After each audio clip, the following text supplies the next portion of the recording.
Tumekubaliana na bado ninashinikiza kwamba chama cha Ford Kenya kitakuwepo na kitaendelea kukuwepo.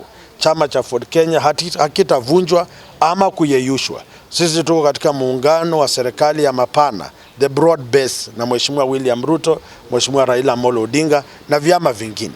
Lakini kihalisia chama chetu kiko imara jinsi kilivyobuniwa na waasisi wa demokrasia katika nchi ya Kenya.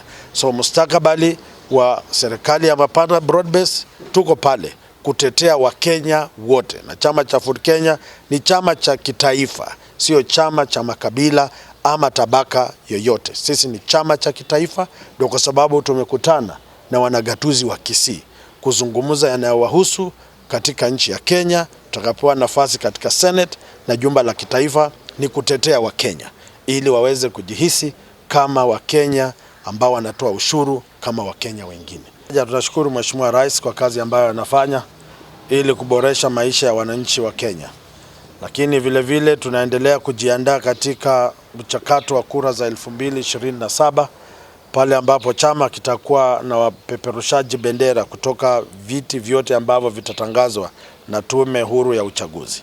Vile vile tumejadili jinsi kama chama tutaendelea kutetea haki ya mnyonge, haki ya Mkenya, kuhakikisha kwamba maeneo gatuzi yanatekeleza kazi kwa mujibu wa katiba na jinsi viongozi na raia wanataraji kwamba magatuzi yaliletwa kuboresha maisha, maji yapewe, barabara, michezo, mazingira yote yaliyogatuliwa. Tumesema kama chama tutaendelea kusukuma gurudumu la mabadiliko katika maeneo ambayo tunatoka.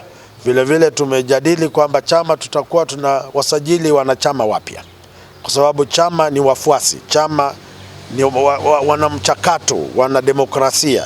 So sisi kama chama tutakuwa tunaanzisha awamu nyingine ya kuwasajili wanachama wageni katika chama cha Ford Kenya, ili tutakapokwenda katika kura za mchujo, tutakapokuwa tunachagua wale ambao watapeperusha bendera, ni itafanywa kwa uwazi, kwa uwajibikaji, ili yule atakayepewa bendera ajue kwamba ana wafuasi ambao walimpigia kura, na chama sisi wote tutajiunga na wao kuhakikisha wanatoa uongozi katika chama cha Ford Kenya.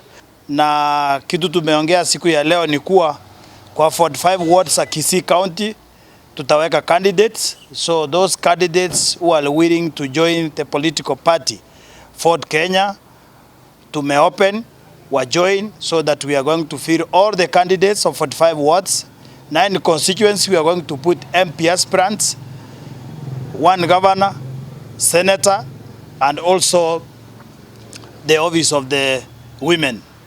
We are it is open. Ford Kenya ni chama iko open. Tumefurahi siku ya leo, so we are starting recruiting aspirants as from next month. You walk to our offices, and we are all welcome to come and register, and also members